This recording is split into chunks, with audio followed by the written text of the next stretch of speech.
మనమే పట్టించుకోవాలి. ఏమి ఈరోజు ఉంటాం రేపు పోతాం అనుకొని బతకాలి. అది ఏం శరీరం మీరు చెప్పినట్టు అది ఎక్కడ కట్టి ఒక ఒక అస్థి పంజరం మాంస కండరాలు మన తప్పితే ఇంకేం లేవు.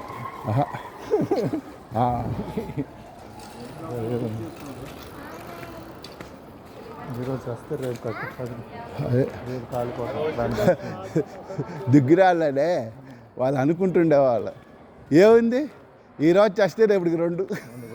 మా అమ్మగారు కూడా అంటుంటారు రేపటికి రెండు అంటే ఇలానే బతకాలి.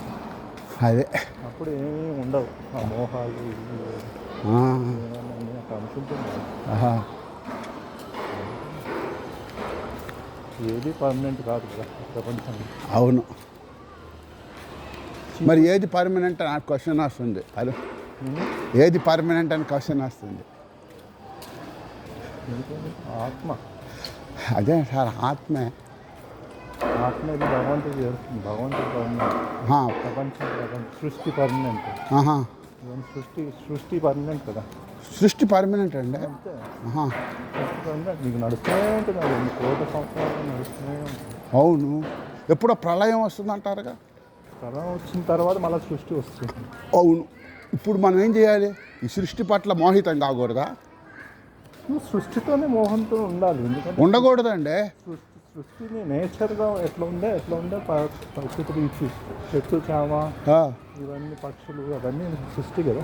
అవును, వాటి జీవనం వాటి వాళ్ళు మన ఆలోచన తత్వం మార్చుకున్నాం అనుకో, ఇవన్నీ మీకు ఈ మోహాలు ఇవన్నీ వేరేవన్నీ ఆలోచనలు అనేవి తగ్గిపోతాయి. అవన్నీ ఎలా బతుకుతున్నాయి అలా బతకాలి మనం. అలా బతకాలి అనుకుంటాం. అందుకే ఎప్పుడు నేచర్గా ఉండాలి. అది సృష్టి ధర్మం. అదే సృష్టినే పట్టుకోవాలి. ఎవరు చెప్తారు సృష్టి పట్టుకోవద్దు? అదే ప్రక్రియను చూడాలి, అప్పుడు మీకు ఆందోళన ఉండదు. జననం, జీవనం, జీర్ణం, 3 జీవితే వచ్చాయి. జననం, జీవనం, జీర్ణం. ఇగో ఏమండి, అక్కడ కూర్చున్నాం రండి. వారి 86 ఏళ్ళు, వారి అనుభవం మనం సంపాదించాలి. సంపాదించారా? వీరు పండితులు, పైగా పండితులు. కూర్చోండి కూర్చోండి. తిరుగుతూ మాట్లాడతా. వద్దు, కూర్చోండి సార్. ఓకే. అమ్మ నాన్నగారు బాగున్నా?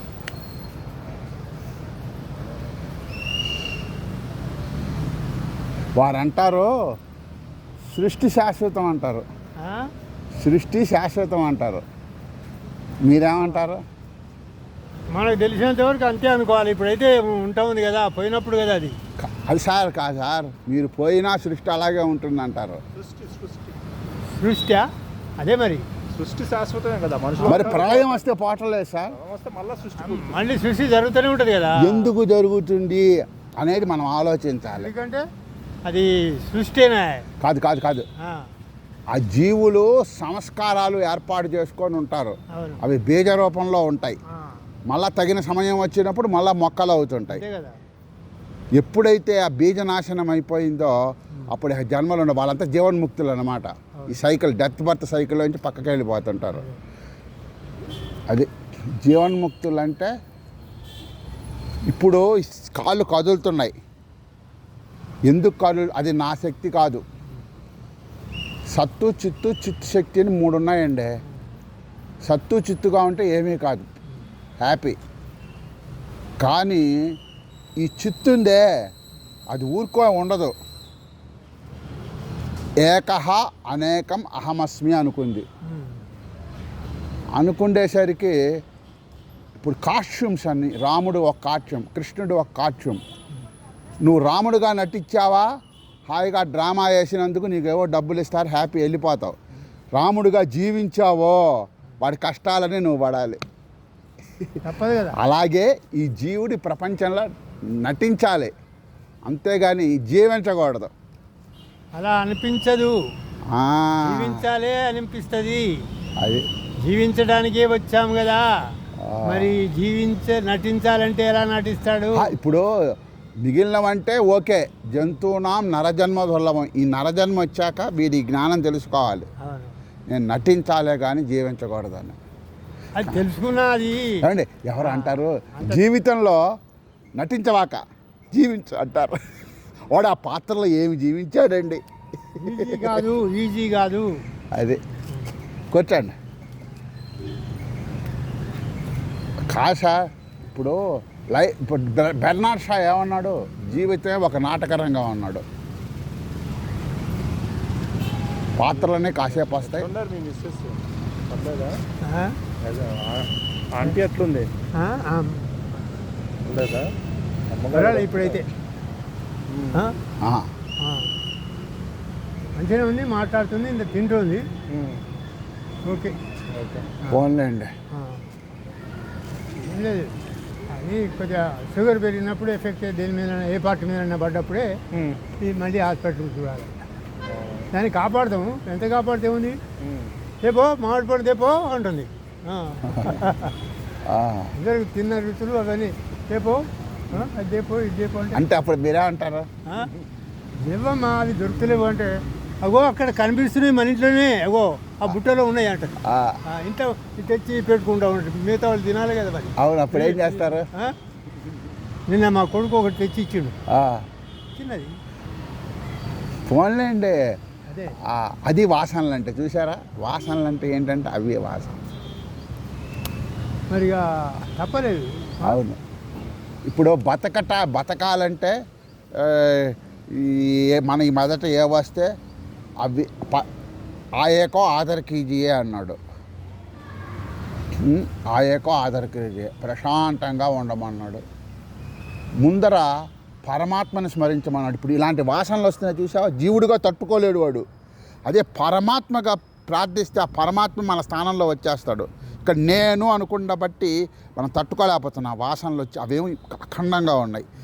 ఈ నేను తీసేసి ఆ నేను స్థానంలో పరమాత్మను పెట్టామనుకో, అప్పుడు ఆ పరమాత్మ మన పగ్గాలు ఆయనకి ఇవ్వాలి. ఇప్పుడు మనం డ్రైవర్గా పనిచేస్తున్నాం, సెల్ఫ్ డ్రైవింగ్ అనమాట కారు అనేసరికి కోరికలు అక్కడికి పోదాం ఇక్కడికి పోదాం. పరమాత్మను కూర్చోబెట్టి వాడికి తెలుసు నువ్వు ఎక్కడికి పోవాలో, తీసుకెళ్తాడు. ఆ స్థాయి అందరికీ రాదండి. అప్పుడు మీరేమంటారు, ప్రయాణికులు అవుతారు. అందుకే అంటాడుగా బుద్ధి అనేది సారథి అన్నాడు. ఆ స్థాయికి ఆత్మానం రథనం విద్ధి. చాలా మంది వేరే లెక్క పెట్టుకోవచ్చు. బుద్ధి సారథిట. గురువులు కూడా కొంతమంది పార్థసారథి, విజయసారథి. బెటరే, కానీ వాళ్ళ బుద్ధులు కూడా కొన్ని ఇదిగా ఉంటాయండి. ఏమండి, పర, పశ్యంతి, మధ్యమ, వైఖరి అని 4 ఉంది. ఇవన్నీ చెప్తారు. పర, మధ్యమ, పశ్యంతి, వైఖరి. ఇప్పుడు వైఖరి అంటే బయటకు వచ్చేసాం అనమాట. ఇప్పుడు మళ్ళీ వెనక్కి వెళ్ళిపోవాలి. వైఖరి నుంచి మళ్ళీ వెనక్కి వెళ్ళిపోవాలి. ఉల్లిపాయ తినొద్దని ఇంటికి పోయాక అమ్మగారు ఉల్లిపాయ వేయలేదు. ఎందుకు వేయలేదు? అయ్యో మీరు అక్కడ చెప్తే నేను విన్నానండి. మన కొరకు అన్నట్టు గురువుగారులు గట్టుంటారు. మన గురువు దగ్గరికి వెళ్ళాలి. జై శ్రీరామ్. ఇప్పుడు గురువు దగ్గరికి వెళ్ళిపోతా చూడండి.